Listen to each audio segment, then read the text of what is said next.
Je m'appelle Luc. J'ai 35 ans. Et lors d'un gala de charité de Noël scintillant, ma propre mère a publiquement dit à ma fille de 10 ans qu'elle n'était pas sa vraie petite fille et de sortir. Avant de vous parler du moment explosif qui a suivi, le moment qui a déchiré ma famille et m'a finalement libéré, faites-moi une faveur et dites-moi d'où vous regardez dans les commentaires ci-dessous. Ça aide de savoir que je ne suis pas seul dans cette situation. Le téléphone a vibré contre le chêne poli de la table de conférence. Une vibration que j'ai ressentie au plus profond de mes entrailles. Un seul SMS de ma fille Lily. J'ai baissé les yeux, m'attendant à une série d'émojis en forme de cœur ou à une question sur l'heure de mon retour à la maison. Au lieu de cela, j'ai vu 5 mots qui ont arrêté le monde de tourner. Mamie a dit que je ne suis pas sa petite fille. On peut partir ? L'air a quitté mes poumons en un seul hoquet silencieux.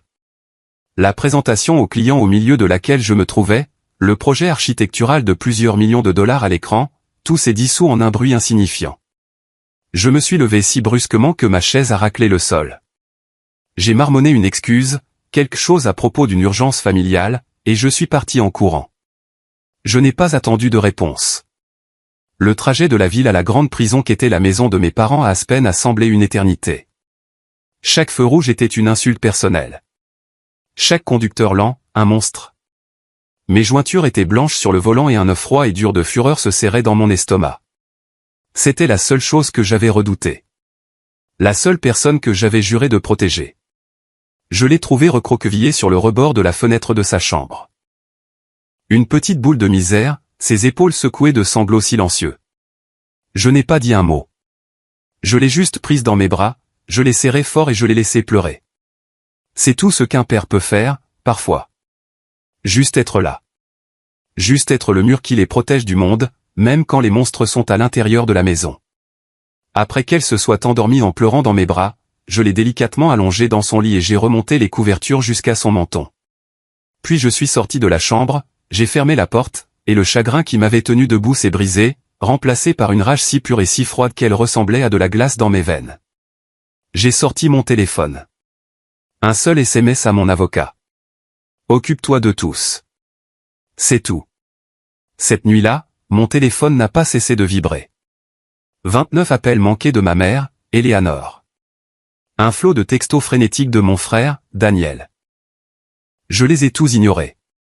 Finalement, un seul message désespéré d'elle. S'il te plaît, ne fais pas ça, Luc. S'il te plaît.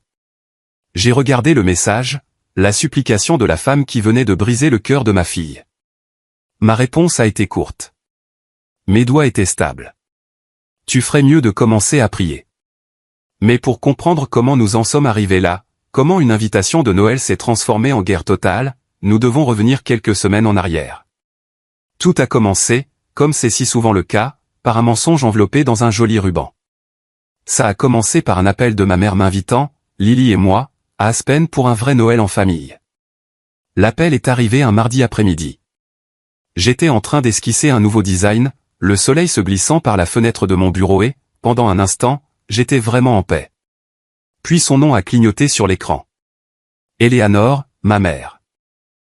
Mon premier réflexe, comme toujours, a été de l'ignorer, de le laisser aller à la messagerie vocale où elle laisserait un message sec et vaguement désapprobateur sur quelque chose que j'avais oublié de faire.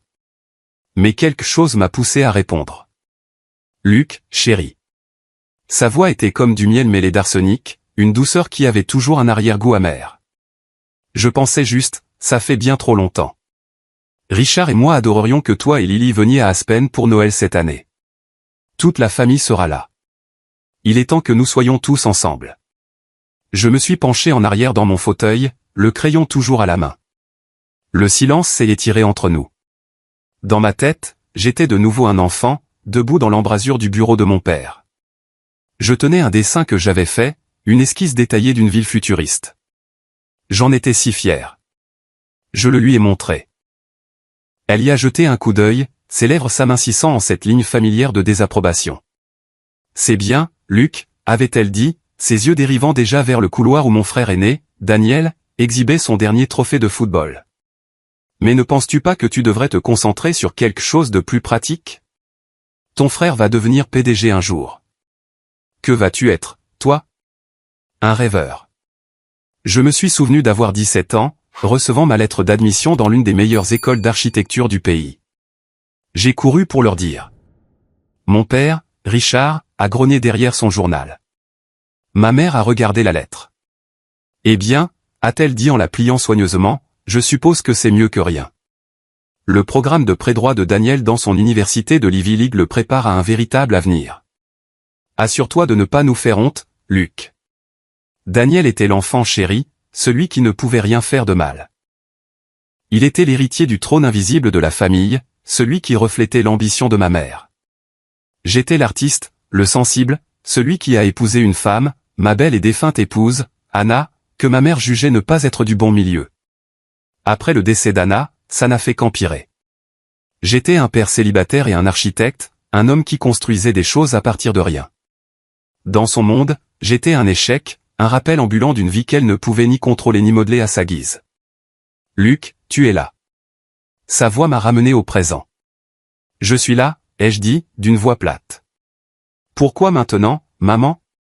Comment ça, pourquoi maintenant, a-t-elle demandé, avec une fausse innocence dans le ton. C'est Noël. C'est pour Lily. La chère petite a besoin d'être entourée de sa famille. Ses cousins, Léo et Mia, sont si excités de la voir. Lily, c'était son coup de maître. Elle savait que je ferais n'importe quoi pour ma fille. J'ai regardé une photo sur mon bureau. Moi et Lily à la plage, son visage rayonnant de rire, un sourire édenté qui pourrait illuminer le monde. Anna avait pris cette photo une semaine avant l'accident. Ma femme m'avait toujours mis en garde contre eux. Ne les laisse pas éteindre ta lumière, Luc, avait-elle l'habitude de dire. Ou celle de Lily. J'avais essayé pendant des années. J'ai gardé mes distances. Des appels polis, des cartes de vœux. J'ai construit une vie pour moi et Lily loin de leur influence étouffante. Mais Lily avait 10 ans maintenant. Elle commençait à poser des questions. Elle voyait ses amis avec leurs grands-parents et demandait pourquoi les siens ne venaient jamais. Ces questions innocentes étaient comme de minuscules poignards dans mon cœur. Peut-être que ma mère avait changé. Peut-être, juste peut-être, que c'était une branche d'olivier. D'accord, me suis-je entendu dire, le mot ayant le goût d'une erreur avant même de quitter ma bouche. D'accord, maman. Nous serons là. Merveilleux, a-t-elle gazouillé, le triomphe dans sa voix indubitable. Je vais faire préparer les chambres d'amis. J'ai raccroché le téléphone et j'ai fixé le carnet de croquis vide. La paix que j'avais ressentie quelques minutes auparavant avait disparu, remplacée par une anxiété familière et lancinante. Je retournais dans la fosse au lion, mais je le faisais pour Lily, et pour elle, j'affronterais n'importe quelle bête. J'espérais juste ne pas me faire dévorer cette fois-ci. Ce soir-là, j'ai fait des spaghettis, le plat préféré de Lily. Pendant qu'elle enroulait expertement les pâtes sur sa fourchette, je l'observais, essayant de trouver les mots justes. Elle était le meilleur de moi, le meilleur d'Anna. Elle avait les yeux vifs et curieux de sa mère et ma détermination têtue. Devine quoi, ma chérie, ai-je commencé, en essayant de garder un ton léger. J'ai parlé à grand-mère Éléanore aujourd'hui. La fourchette de Lily a cliqueté sur son assiette. Ses yeux se sont agrandis. Vraiment? Vraiment. Et elle nous a invités à passer Noël avec eux à Aspen, avec grand-père Richard et oncle Daniel et tout le monde. Pendant une seconde, elle m'a juste regardé, traitant l'information. Puis, un lent sourire s'est étendu sur son visage, une aube de joie pure et sans mélange. Un vrai Noël en famille, a-t-elle murmuré comme si les mots eux-mêmes étaient magiques. Un vrai Noël, ai-je confirmé, le cœur endolori d'un mélange d'amour et de crainte. Elle a poussé un cri et s'est jetée de sa chaise dans mes bras, me serrant si fort que je pouvais à peine respirer. Merci, merci, merci, papa. C'est la meilleure nouvelle de tous les temps. J'ai hâte. On pourra faire un bonhomme de neige et boire du chocolat chaud. Et peut-être. Peut-être que grand-mère m'apprendra à faire ces fameux biscuits. Je l'ai serré dans mes bras, enfouissant mon visage dans ses cheveux. Son innocence était si fragile, si précieuse. Je devais la protéger. Peut-être qu'elle le fera, ma chérie. Peut-être qu'elle le fera. À partir de ce moment, notre appartement a été rempli d'une effervescence qui était entièrement due à Lily. Elle a fait des listes. Elle a planifié des tenues. Elle a regardé des vidéos d'Aspen en ligne, son visage collé à l'écran, poussant des « O » et des « A » devant les montagnes enneigées. Elle vivait dans un fantasme, un film de Noël de sa propre création, et je n'avais pas le cœur de lui dire que la réalité risquait d'être un drame dirigé par un tyran. Un après-midi, environ une semaine avant notre voyage, je l'ai trouvée assise à la table de la cuisine, entourée de perles colorées, de fils et de minuscules breloques en argent. Elle était penchée sur son travail, la langue tirée en signe de concentration. « Qu'est-ce que c'est que tout ça ?» ai-je demandé en lui ébouriffant les cheveux. « C'est un secret, » dit-elle sans lever les yeux. « C'est un cadeau pour grand-mère. » J'ai tiré une chaise à côté d'elle. Elle enfilait soigneusement de petites perles nacrées sur un cordon solide. Au centre, elle avait placé une petite breloque en argent représentant un oiseau en vol. « C'est magnifique, ma puce, » ai-je dit. Et je le pensais. « Je veux qu'elle m'aime bien, » dit-elle doucement, sa voix petite. « Tu as dit qu'elle. Qu'elle peut être un peu sérieuse parfois. » J'ai pensé que si je lui fabriquais quelque chose, elle verrait que je veux être son amie, que je veux être sa petite fille. J'ai ressenti une vive douleur dans la poitrine. Ce n'était pas seulement un cadeau. C'était une offrande, un plaidoyer pour l'acceptation d'une fillette de 10 ans qui ne méritait que de l'amour. Elle l'a brandi quand elle a eu fini. Un bracelet délicat et chatoyant. C'était simple, fait à la main, et rempli de plus d'amour et d'espoir que tout ce que l'argent pourrait jamais acheter. Elle va adorer, ai-je menti, en forçant un sourire. Lily rayonnait, sa foi dans le monde, dans la bonté de la famille, absolue et inébranlable. Elle a soigneusement placé le bracelet dans une petite boîte doublée de velours, la nouant avec un ruban d'argent. Elle le traitait comme s'il s'agissait des joyaux de la couronne. En la regardant, ma résolution s'est durcie. Je faisais ce voyage pour elle. Je supporterais les remarques acerbes, les regards froids, le sentiment constant et épuisant de ne pas être assez bien. Je serais un tampon entre elle et eux. Je me tiendrais dans la brèche et j'encaisserais tous les coups qui lui étaient destinés. Je lui laisserais avoir son parfait Noël de film, même si ce n'était qu'une belle et fragile illusion. Je lui devais bien ça. Je le devais bien à Anna. Je n'avais juste aucune idée du coût élevé de cette illusion. Le week-end avant notre départ prévu pour Aspen, j'ai retrouvé mon meilleur ami, Ben, pour une bière. Ben et moi avions tout traversé ensemble depuis l'université. Il avait été mon témoin à mon mariage, la première personne que j'ai appelée après l'accident. Il était plus un frère pour moi que mon propre frère, et il était la seule personne qui connaissait la vérité brute sur ma famille. « Tu fais quoi ?» a-t-il demandé, s'étouffant presque avec sa boisson après que je lui ai raconté le plan. Il a posé son verre avec un bruit sourd. « Luc, tu es fou ? Après toutes ces années, tu vas juste retourner dans ce nid de vipères. Avec Lily ? C'est pour Lily, ai-je dit, répétant le mantra que je me répétais depuis des semaines. Elle veut une famille, Ben. Elle mérite de connaître ses grands-parents. Elle mérite d'être heureuse, a-t-il rétorqué, ses yeux sérieux. Et cette femme ne t'a jamais apporté un seul moment de bonheur. C'est une marionnettiste et elle essaie de remettre ses ficelles sur toi. Pourquoi maintenant ? Après tout ce temps, tu ne trouves pas ça suspect ? Je ne sais pas. Peut-être qu'elle s'adoucit avec l'âge, ai-je dit, sachant à quel point cela sonnait faible. Ben a juste secoué la tête, un sourire triste sur son visage. Les gens comme elle ne s'adoucissent pas, Luc. Ils affûtent juste leur couteau. N'oublie pas qui est ta mère. C'est une narcissique qui voit les gens comme des objets à arranger pour son propre bénéfice.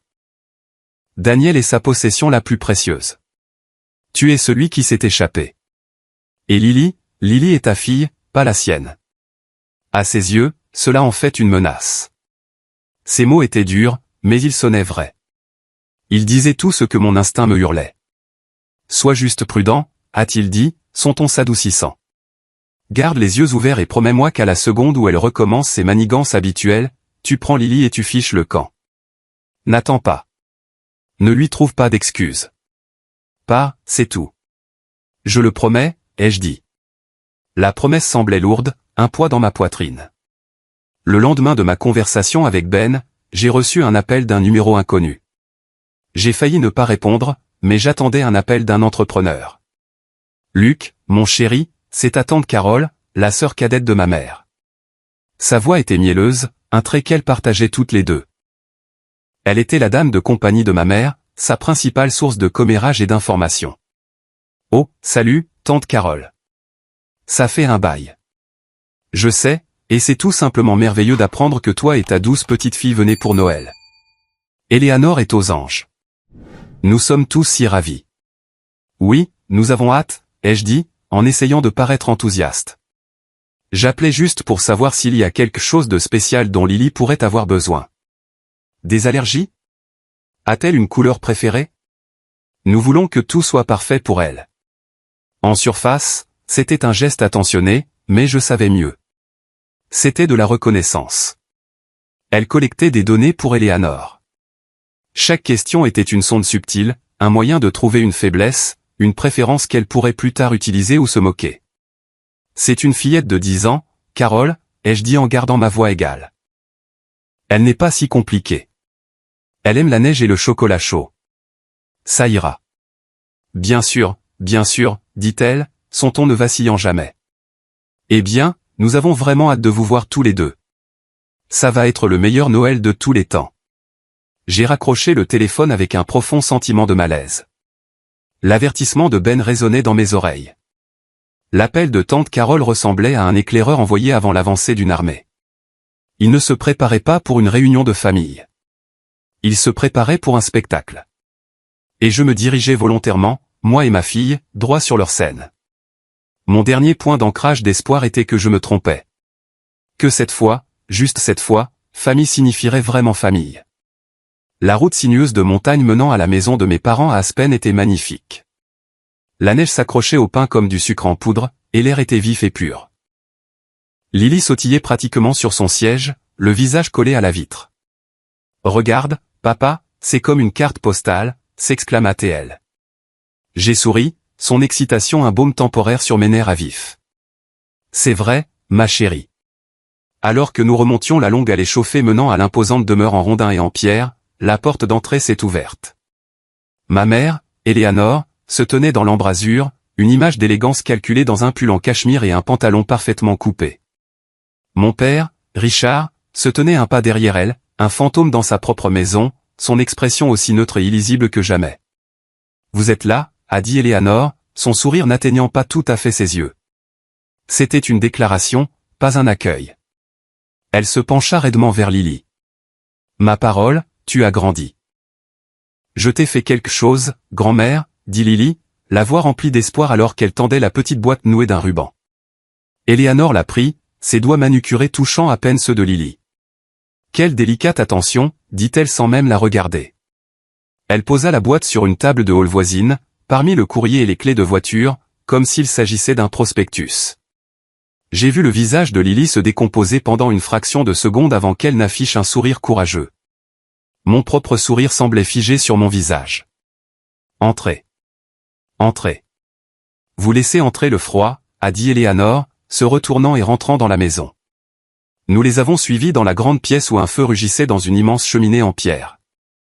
Mon frère Daniel était là avec sa femme Sarah et leurs 2 enfants, Léo, 12 ans, et Mia, 8 ans. « Luc, content de te voir, mec », a dit Daniel en me donnant une accolade rapide à un bras qui ressemblait plus à une poussée. C'était l'enfant chéri, tout bronzé, en forme, portant une montre qui coûtait plus cher que ma voiture. Il a souri à Lily.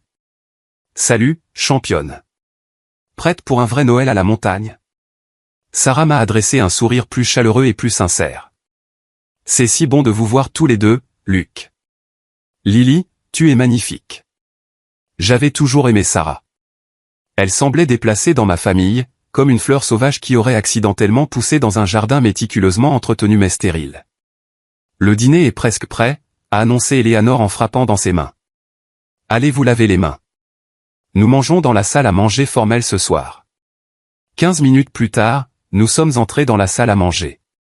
La longue table en acajou était une œuvre d'art. Porcelaine fine, argenterie polie, verre en cristal et un superbe centre de table de houée de pommes de pin. Mais en y regardant de plus près, le nœud familier dans mon estomac s'est resserré. La table était mise pour 6. Éléanore, Richard, Daniel, Sarah, Léo et Mia. Il n'y avait pas de place pour moi. Il n'y avait pas de place pour ma fille. Je suis resté là, figé, la petite main de Lily dans la mienne. Éléanore a remarqué mon hésitation. Elle a agité une main dédaigneuse. « Oh, ne restez pas planté là. Nous ne savions pas exactement quand vous arriveriez, alors nous n'avons pas mis vos couverts. Richard, va chercher 2 chaises de plus dans la cuisine. C'était un mensonge si flagrant, si transparent. Elle nous avait invités. Elle connaissait le jour exact, l'heure approximative. Ce n'était pas un oubli. C'était un message délivré avec une précision glaçante dès notre première nuit. Vous êtes des pensées après coup. Vous n'avez pas votre place ici. Mon père s'est empressé d'obéir sans un mot, sans même me regarder. Daniel était déjà assis, riant de quelque chose que Léo disait. Sarah m'a jeté un regard, une expression rapide et fugace d'excuse et de pitié. J'ai serré la main de Lily. Ce n'est pas grave, ma chérie. Allons aider grand-père. Mais ce n'était pas grave. C'était le premier coup de feu tiré dans une guerre que je n'avais même pas voulu mener. Et le pire, c'est que j'avais volontairement amené ma fille sur le champ de bataille. J'ai regardé la boîte cadeau non ouverte sur la table du hall. Elle semblait si petite, si naïve, tout comme l'espoir que je m'étais permis de ressentir. Les jours suivants furent une masterclass en guerre psychologique, exécutée par une série de commentaires passifs-agressifs et de piques calculées, aussi aiguisées et douloureuses que des aiguilles invisibles. Le premier matin, Lily est descendue pour le petit déjeuner vêtue d'un pull rouge vif que je lui avais acheté. Elle l'adorait car c'était la couleur du costume du Père Noël. Eleanor leva les yeux de son café, ses yeux scrutant Lily de la tête aux pieds. Le rouge est une couleur si criarde, tu ne trouves pas, ma chérie, dit-elle, sa voix dégoulinant d'une fausse inquiétude. Ça te donne plutôt mauvaise mine. Mia, elle, est ravissante en pastel. Mia, bien sûr, portait une robe rose pâle qui la faisait ressembler à une poupée de porcelaine. Le visage de Lily s'est décomposé, et elle a passé le reste de la matinée à tirer inconsciemment sur son pull, essayant de se faire plus petite. Plus tard dans la journée, nous étions tous dans le salon. Je racontais une histoire sur un récent voyage de camping que Lily et moi avions fait, comment elle avait courageusement affronté un raton laveur qui essayait de voler nos guimauves. Tu la laisses dormir dehors dans une tente, interrompit Eleanor, en haletant. Luc, vraiment? Pas étonnant qu'elle soit si turbulente. Une fille a besoin de structure, de discipline, pas d'être élevée comme un animal sauvage. Elle s'est ensuite tournée vers Léo et l'a félicité pendant 5 minutes sur ses manières impeccables à table. Chaque mot était une fléchette soigneusement visée. Chaque compliment pour ses autres petits-enfants était une gifle indirecte à Lily. Je me suis retrouvé à constamment faire de l'interférence, essayant de dévier les coups, de traduire le poison en quelque chose de digeste. Mamie a juste des idées démodées, ma chérie, disais-je. Ton pull est magnifique. Le camping t'a rendue forte et indépendante, murmurai-je. Je suis si fier de toi. Mais je voyais les ravages que cela causait. La jeune fille pétillante et enjouée qui était arrivée à Aspen se dégonflait lentement. Elle est devenue plus silencieuse, plus observatrice. Elle a cessé de proposer des histoires et des opinions et s'est plutôt blottie près de moi, sa main cherchant souvent la mienne pour se rassurer. Le pire moment est survenu le 2e après-midi. Nous étions tous réunis près de la cheminée. Lily, rassemblant un élan de courage, a récupéré son cadeau sur la table du hall où il était resté intact. Elle s'est approchée de ma mère, ses petites mains tenant la boîte comme s'il s'agissait d'un trésor sacré. Mamie, je voulais te donner ça maintenant, dit-elle, la voix tremblant légèrement. Eleanor a regardé la boîte, puis Lily, son expression illisible.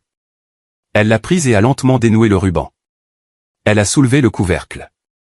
Pendant un moment, elle a juste fixé le délicat bracelet fait main à l'intérieur.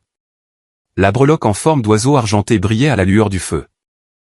C'est un bracelet d'amitié, a expliqué Lily, sa voix à peine un murmure. Pour qu'on puisse être amis. Un silence tendu a rempli la pièce. Daniel avait l'air mal à l'aise.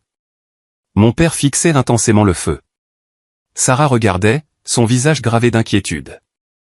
Eleanor a refermé le couvercle. Elle n'a pas mis le bracelet. Elle n'a même pas dit merci. Elle a simplement posé la boîte sur le manteau de la cheminée, bien au-dessus du feu. C'est gentil de ta part, ma chérie, dit-elle, sa voix froide et distante. Maintenant, qui veut encore du chocolat chaud? Mia, viens aider mamie. Et voilà, le moment était terminé. L'offrande sincère de Lily, son appel à la connexion, a été rejeté et littéralement mis sur une étagère. Elle est restée là un moment, regardant la boîte, les yeux écarquillés de douleur et de confusion. Puis elle s'est retournée et est revenue silencieusement vers moi, son petit corps rayonnant de défaite. Elle s'est blottie à côté de moi sur le canapé et n'a pas dit un autre mot de l'après-midi. Plus tard dans la soirée, alors que je marchais dans le couloir, Sarah m'a intercepté. Elle a jeté un regard nerveux autour d'elle avant de parler à voix basse. « Luc, je suis tellement désolée, a-t-elle murmuré, pour tout ça. Ce n'est pas de ta faute, Sarah. Elle s'est tordu les mains. Tu dois faire attention. C'est pire que tu ne le penses. Ce n'est pas juste qu'elle soit difficile. Elle m'a regardé droit dans les yeux, les siens remplis d'une étrange urgence. Fais juste attention à toi. Il y a des choses que tu ne sais pas. Avant que je puisse demander ce qu'elle voulait dire, elle a entendu Daniel l'appeler et s'est dépêchée de partir, me laissant seul dans le couloir avec un sentiment de crainte glaciale. Les aiguilles invisibles étaient une chose, mais l'avertissement de Sarah laissait entrevoir quelque chose de bien plus sinistre. Un poison plus profond qui coulait dans les veines de cette famille. Le lendemain, c'était la veille de Noël. La tension dans la maison était si épaisse qu'on aurait pu la couper au couteau. Lily s'était repliée dans sa coquille, ne parlant que lorsqu'on lui adressait la parole et passant la plupart de son temps à lire dans un coin de la grande pièce, aussi loin que possible d'Eleanor. Mon téléphone a sonné vers midi. C'était le principal client de mon cabinet, un magnate de l'immobilier avec un projet notoirement difficile et un délai serré. « Luc, on a un gros problème. » La voix de mon associé était tendue. La ville vient de rejeter la demande de zonage révisée. L'investisseur principal menace de retirer son financement. On a besoin d'une réunion d'urgence maintenant. Tu es le seul qui l'écoutera. J'ai juré entre mes dents. Maintenant, Marc? C'est la veille de Noël. Je suis à Aspen avec ma famille. Je sais. Je suis vraiment désolé, mais si on ne sauve pas ça, tout le projet tombe à l'eau. C'est 100 emplois, Luc. Et un coup dur pour la réputation du cabinet. On a besoin de toi. Mon esprit s'est emballé. Le bureau du client était à Denver, à 2 heures de route dans chaque sens.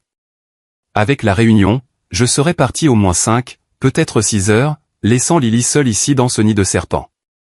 La pensée était insupportable. Je l'ai trouvée dans sa chambre en train de faire sa petite valise. « Qu'est-ce que tu fais, ma chérie ?» ai-je demandé, le cœur serré. « Je veux rentrer à la maison, » dit-elle sans me regarder. « Je n'aime pas être ici. Mamie ne m'aime pas. » Je me suis assis sur le lit à côté d'elle, la prenant dans mes bras. « Oh, ma puce, je suis tellement désolé. Je sais que ce n'est pas ce à quoi tu t'attendais. »« Ce n'est pas grave, papa, » a-t-elle marmonné contre mon épaule. « Est-ce qu'on peut juste y aller, s'il te plaît ?» Et puis j'ai dû le lui dire. J'ai dû lui expliquer que j'avais une urgence, que je devais partir quelques heures, mais que je reviendrais aussi vite que possible. Je lui ai promis que nous réévaluerions tout à mon retour. « Tu me laisses ici ?» a-t-elle demandé, les yeux écarquillés de panique. « Ce ne sera que pour un petit moment, » dis-je, me détestant à chaque mot. « Tu peux rester dans ta chambre, regarder un film. Je serai de retour avant que tu ne t'en rendes compte. Je te le promets. » Je ne voulais pas y aller. Chaque instinct me hurlait de prendre ma fille, de jeter nos sacs dans la voiture et de conduire jusqu'à ce qu'Aspen ne soit plus qu'un lointain souvenir. Mais j'ai pensé aux 100 personnes dont les emplois étaient en jeu. J'ai pensé à mes responsabilités. C'était un conflit entre mon devoir de professionnel et mon devoir de père. À ce moment-là, j'ai fait le mauvais choix. J'ai choisi mon travail. C'est une décision qui me hantera pour le reste de ma vie. Je lui ai fait un dernier câlin, je lui ai dit que je l'aimais et je suis sorti, son petit visage effrayé gravé dans ma mémoire. La réunion fut une affaire tendue et épuisante, mais nous avons réussi à calmer l'investisseur et à élaborer une nouvelle stratégie. J'étais soulagé, mais ce sentiment était éclipsé par une anxiété sourde à propos de Lily. Dès la fin de la réunion, j'étais dehors.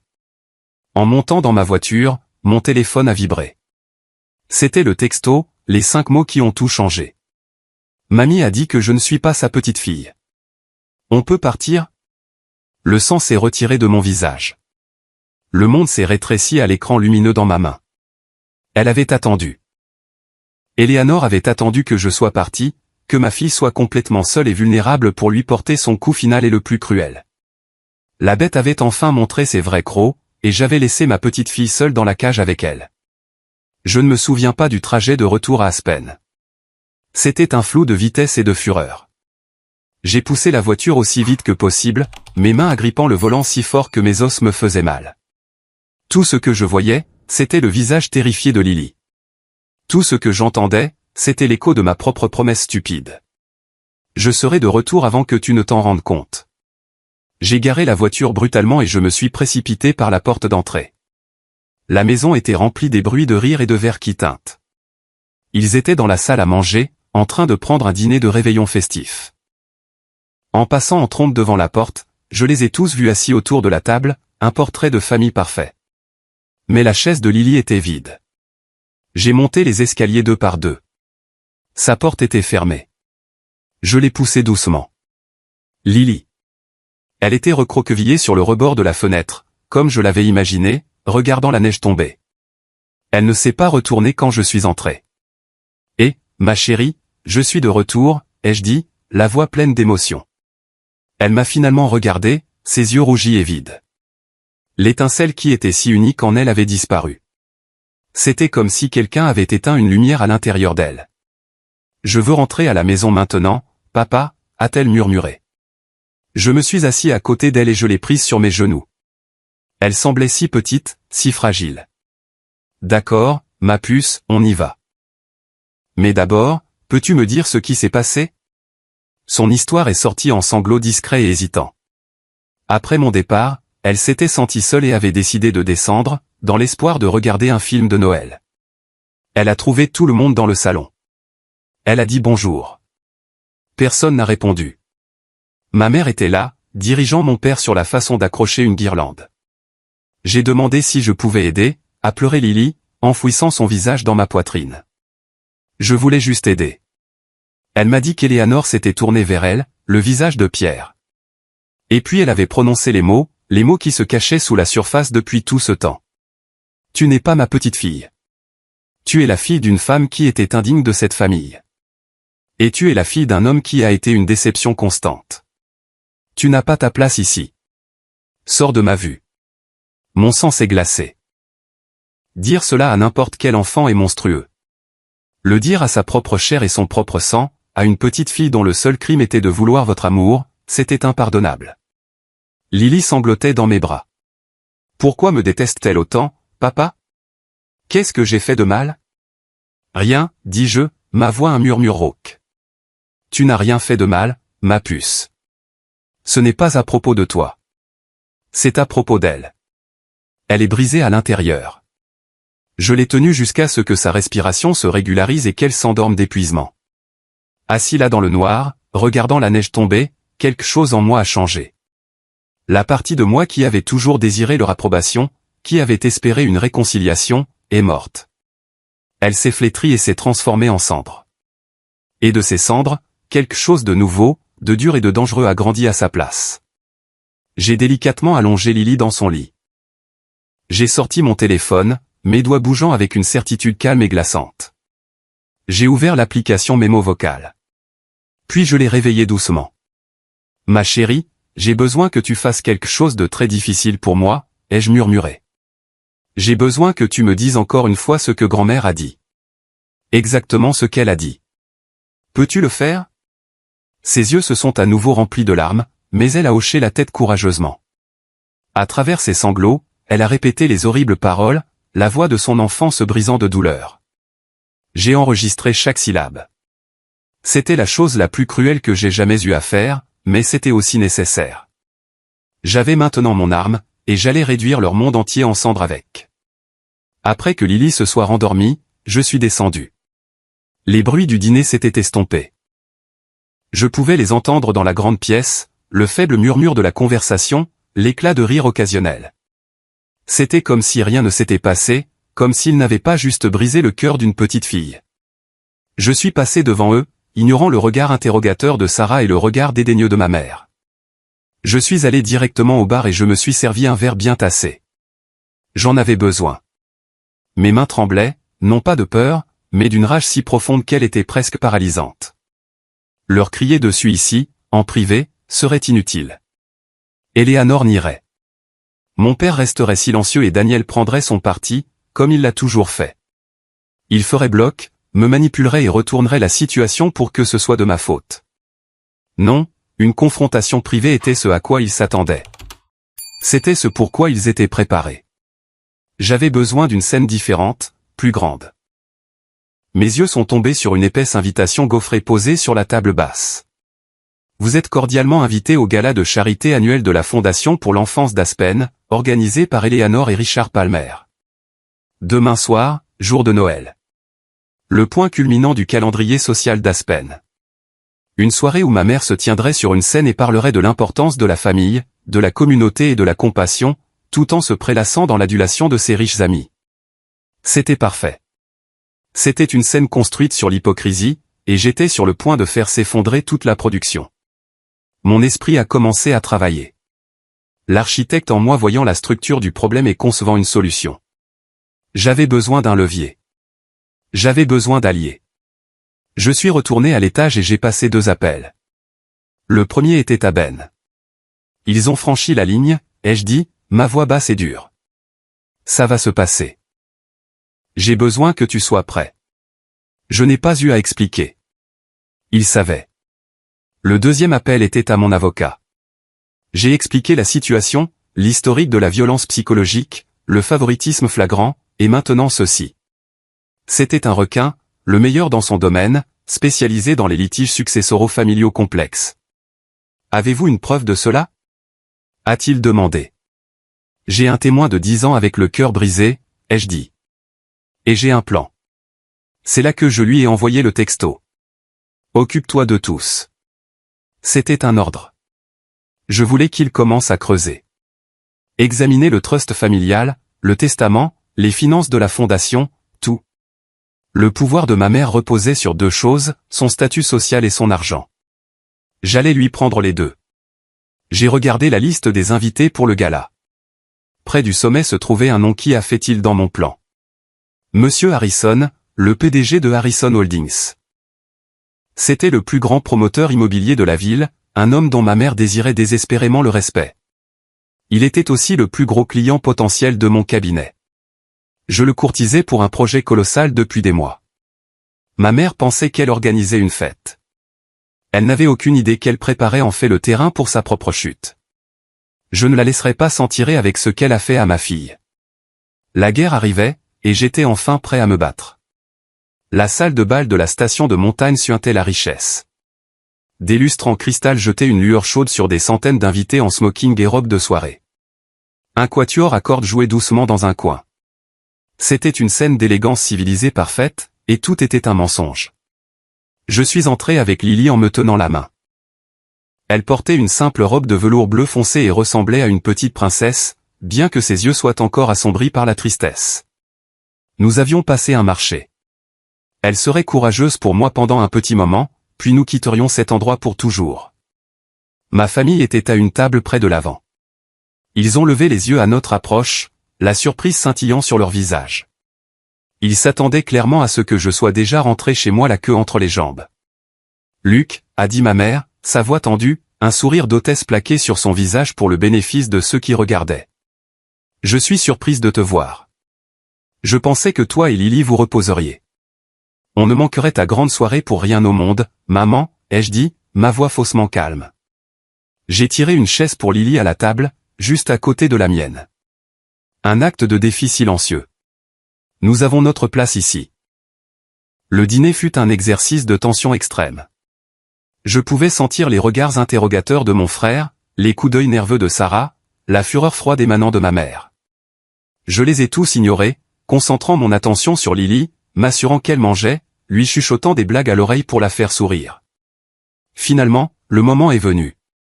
Les assiettes du dîner ont été débarrassées, et l'hôte de la soirée, une célébrité locale, est monté sur scène.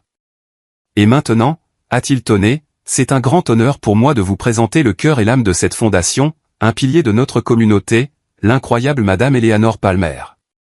Une vague d'applaudissements polis a parcouru la salle. Ma mère s'est levée, royale et calme, et s'est dirigée vers le podium.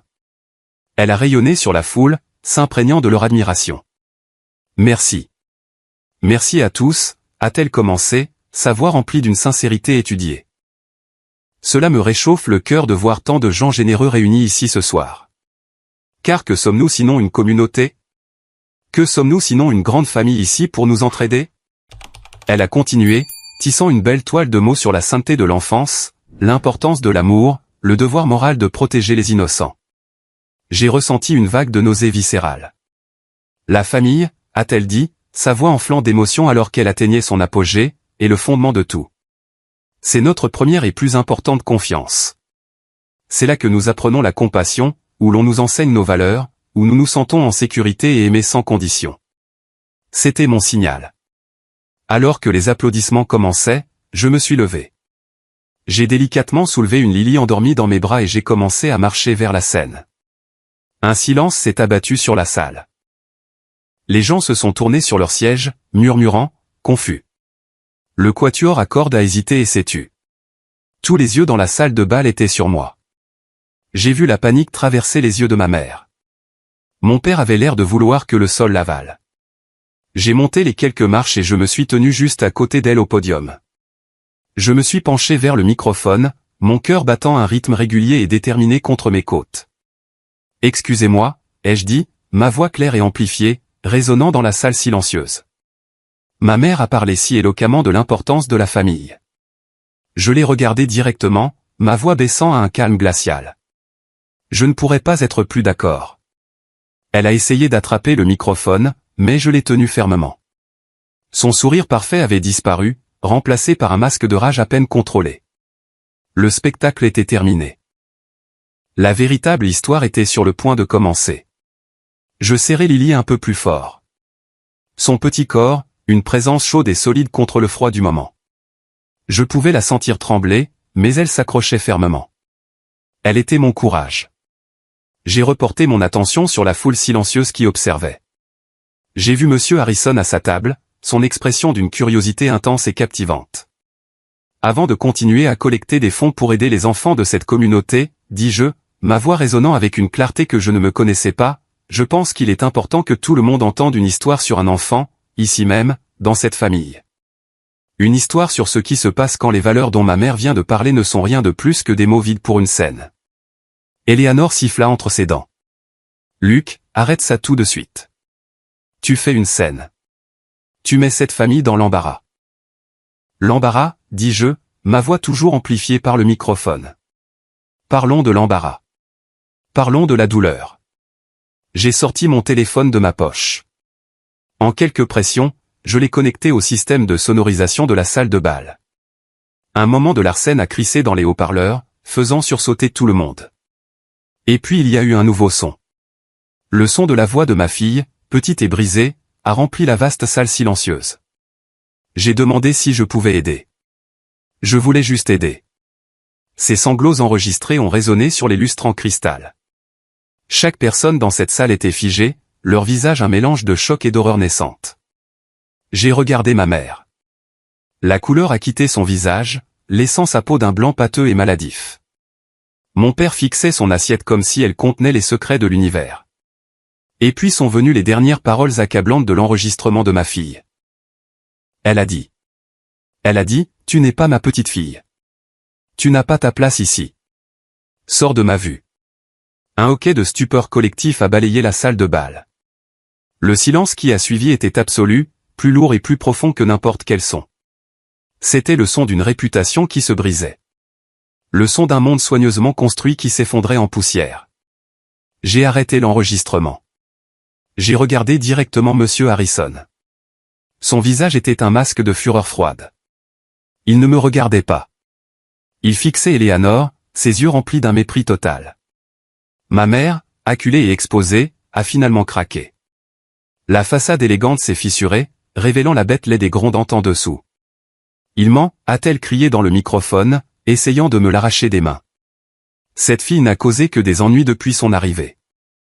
C'est un fils raté, une déception qui essaie de me ruiner. Et puis mon frère Daniel, l'enfant chéri, le fils parfait, a commis l'erreur qui a scellé leur sort. Il a bondi sur ses pieds, le visage rouge de colère et d'embarras. C'est lui la honte, a crié Daniel, sa voix tremblant de rage, assez fort pour que les tables de devant entendent clairement. Maman a bien fait. C'est pour ça qu'elle m'a fait signer les papiers. C'est pour ça qu'elle m'a fait signer pour le priver de sa part de l'héritage familial. Il s'est figé, les yeux écarquillés, réalisant ce qu'il venait de dire. Il avait voulu la défendre, mais dans sa loyauté aveugle, il venait d'avouer une conspiration, la dépossession financière et émotionnelle qu'ils avaient exécutée en secret. Il avait admis, dans une salle pleine des personnes les plus influentes de la ville, que ce n'était jamais une querelle de famille. C'était une question de pouvoir, de contrôle et d'argent. Les murmures dans la salle ont éclaté en un rugissement de conversation choquée. J'ai regardé ma mère une dernière fois. Elle se tenait là, exposée, vaincue, l'œuvre de sa vie de mensonges réduite en cendres autour d'elle. Je n'avais pas besoin de dire un autre mot. Je lui ai tourné le dos, à eux tous. Berçant ma fille dans mes bras, j'ai quitté cette scène, j'ai traversé la foule stupéfaite et je suis sorti de la salle de bal. Je n'ai pas regardé en arrière. Je m'éloignais enfin, vraiment. Et cette fois, je n'emportais rien avec moi, sauf ma fille, ma dignité et le son doux et satisfaisant de leur monde qui brûlait derrière moi. L'air froid de la nuit nous a frappés alors que nous sortions de la grande entrée du complexe hôtelier. Il semblait propre, pur, il semblait être la liberté. Lily était silencieuse dans mes bras, son visage enfoui dans mon cou. Elle ne pleurait plus. C'était comme si elle avait purgé toute la douleur et n'était plus que vide. « C'est fini, papa » a-t-elle murmuré. « Oui, ma chérie » ai-je dit, la voix épaisse. « C'est fini maintenant. » Nous avons atteint la voiture à l'extrémité du parking. Alors que j'attachais Lily dans son siège, une silhouette s'est précipitée vers nous hors de l'ombre. Pendant une seconde, je me suis tendu, prêt pour une autre confrontation. Mais c'était Sarah. Son visage était pâle, et elle enroulait un châle étroitement autour d'elle, frissonnant de froid ou de nervosité, je ne saurais le dire. « Luc, attends, dit-elle, la voix essoufflée. « Sarah, je ne veux pas en parler, ai-je dit, mon ton plus sec que je ne le voulais. « Non, je sais. Je ne suis pas là pour leur trouver des excuses, dit-elle rapidement. Elle a jeté un coup d'œil en arrière vers l'hôtel, puis m'a poussé une épaisse enveloppe manie dans les mains. Je ne peux plus faire ça. Je ne peux pas faire partie de ce poison. J'ai baissé les yeux sur l'enveloppe. Elle était lourde. Qu'est-ce que c'est? C'est tout, dit-elle, ses yeux rencontrant les miens, remplis d'un mélange de peur et de résolution. Je fais des copies depuis des mois. Des relevés bancaires de la fondation, des emails, une version différente du testament de ton grand-père qu'Eleanor a gardé caché. Elle manipule les fonds fiduciaires depuis des années, déplaçant de l'argent, utilisant la fondation comme sa tirelire personnelle. L'héritage dont parlait Daniel, elle ne t'a pas seulement exclu. Elle a peut-être volé ce qui t'appartenait de droit au départ. Ton avocat saura quoi faire de tout ça. J'étais stupéfait, réduit au silence. J'étais venu ce soir pour me battre pour la dignité de ma fille. Je n'avais aucune idée que la pourriture était si profonde. L'avertissement de Sarah dans le couloir a soudainement pris un sens parfait et écœurant. Pourquoi, Sarah, ai-je demandé. Pourquoi fais-tu ça? Un sourire triste a effleuré ses lèvres. Parce que j'ai aussi un fils et une fille. Et je ne veux pas qu'ils grandissent pour devenir comme Daniel, ou comme elle.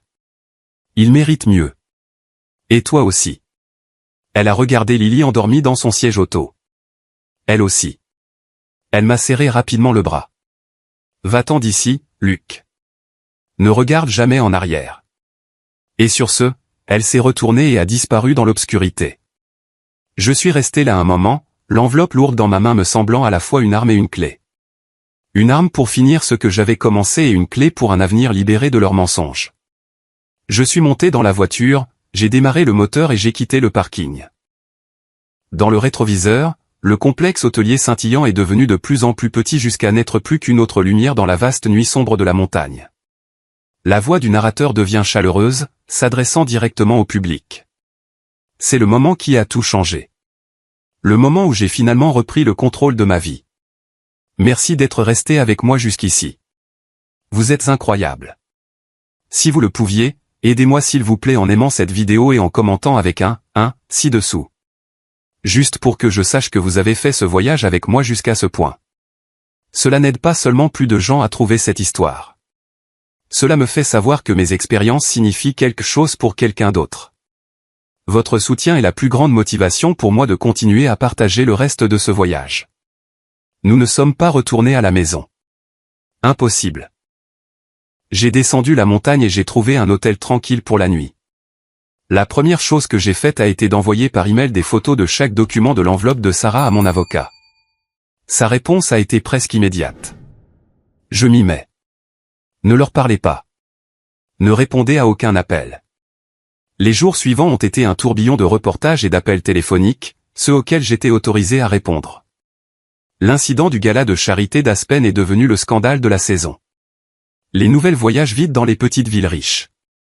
Ma mère, Eleanor Palmer, la sainte patronne des orphelins, était maintenant une paria sociale. Le conseil d'administration de la fondation a convoqué une réunion d'urgence. Face aux preuves des documents de Sarah, que mon avocat leur avait divulgués anonymement, ils ont exigé sa démission immédiate. Elle était dehors, en disgrâce. Son royaume soigneusement construit s'était effondré du jour au lendemain. Bien sûr, les appels de ma famille ont commencé à arriver. J'ai ignoré ceux d'Eleanor. J'ai ignoré ceux de mon père. Mais un soir, le nom de mon frère Daniel a clignoté sur l'écran, et sur une impulsion sinistre, j'ai répondu. « Qu'est-ce que tu veux, Daniel ?»« Ce que je veux, a-t-il balbutié, sa voix un mélange de fureur et d'incrédulité. « Tu nous as détruits. As-tu la moindre idée de ce que tu as fait ?» Maman est anéantie. Ses amis ne lui parlent même plus.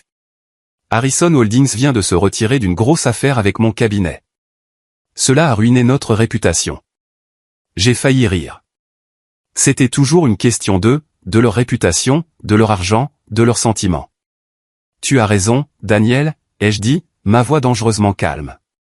J'ai ruiné votre réputation, celle que vous avez bâtie sur des mensonges et de la cruauté. Tu es resté là à la regarder abuser de ma fille. Tu as été complice en essayant de voler mon héritage. Tu n'as pas seulement regardé faire, tu as signé les papiers. Alors, n'ose pas m'appeler et te plaindre de ta réputation. Tu n'as aucune idée de ce qu'est une vraie perte.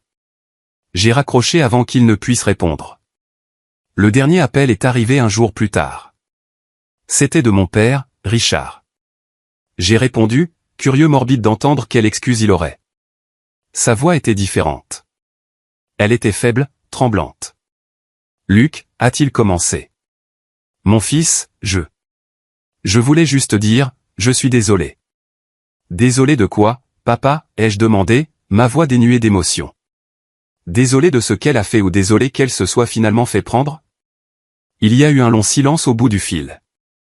Je pouvais l'entendre respirer, un son faible et rauque. Je suis désolé pour tout, a-t-il finalement murmuré. Pendant des années, je suis resté à l'écart. Je ne t'ai pas défendu, ni Anna, ni la petite Lily. J'étais un lâche. Je le sais. C'était juste plus facile d'être d'accord avec ta mère. C'était plus facile que de se battre. C'était la chose la plus honnête qu'il m'ait jamais dite. Pendant un instant fugace, j'ai ressenti une pointe de pitié pour cet homme faible et brisé. Mais la pitié ne suffisait pas. Plus maintenant. C'était plus facile pour toi, papa, ai-je dit, la finalité de tout cela s'installant dans mon cœur. Mais ce n'était pas plus facile pour moi, et ce n'était certainement pas plus facile pour ma fille. Ton silence était un choix. Tu l'as choisi plutôt que ton propre fils, plutôt que ta propre petite fille. Je dois vivre avec ça. Maintenant, tu dois vivre avec ça aussi. J'ai mis fin à l'appel. Et avec cela, j'ai coupé le dernier fil. La rupture était nette. Elle était complète. Il ne restait plus que le silence. Les 6 mois qui ont suivi ont été comme un réveil après un long rêve fiévreux. Sans le poids constant de la désapprobation de ma famille, je me sentais plus léger. Je pouvais à nouveau respirer. Mon avocat s'est occupé des retombées. Les preuves fournies par Sarah étaient irréfutables. L'Ancien Testament de mon grand-père a été rétabli, et la partie de la succession qu'Eleanor avait tenté de cacher m'a été restituée. Ce n'était pas une fortune colossale, mais c'était significatif. Et plus important encore, c'était une victoire. C'était la justice. J'ai vendu mon ancienne maison, celle qui était trop grande et pleine des fantômes d'une vie que j'avais essayé de construire pour plaire aux autres. J'ai acheté un endroit plus petit pour moi et Lily, une maison moderne avec d'immenses fenêtres, nichée dans un bosquet de pins juste à l'extérieur de la ville. C'était une maison que nous avions choisie ensemble, un endroit rempli de lumière et de rire, pas d'ombre et de secret. Le plus grand changement est venu d'un endroit inattendu. Un mois après le gala, j'ai reçu un appel du bureau de Monsieur Harrison. Monsieur Harrison a été impressionné par votre courage, Monsieur Palmer, a déclaré son assistante, et par votre portfolio. Il aimerait vous rencontrer pour discuter du projet du front de mer du centre-ville. C'était le projet d'une vie, celui que je poursuivais depuis des années, celui que Marc, mon rival au travail, avait tenté de saboter. Je suis entré dans cette réunion non pas en tant que fils d'Eleanor Palmer, mais en tant que Luc Palmer, architecte et père. Je n'ai pas parlé de ma famille. J'ai parlé de ma vision, de la création d'espaces qui rassemblent les gens, qui favorisent la communauté, qui donnent l'impression d'être chez soi. J'ai obtenu le contrat.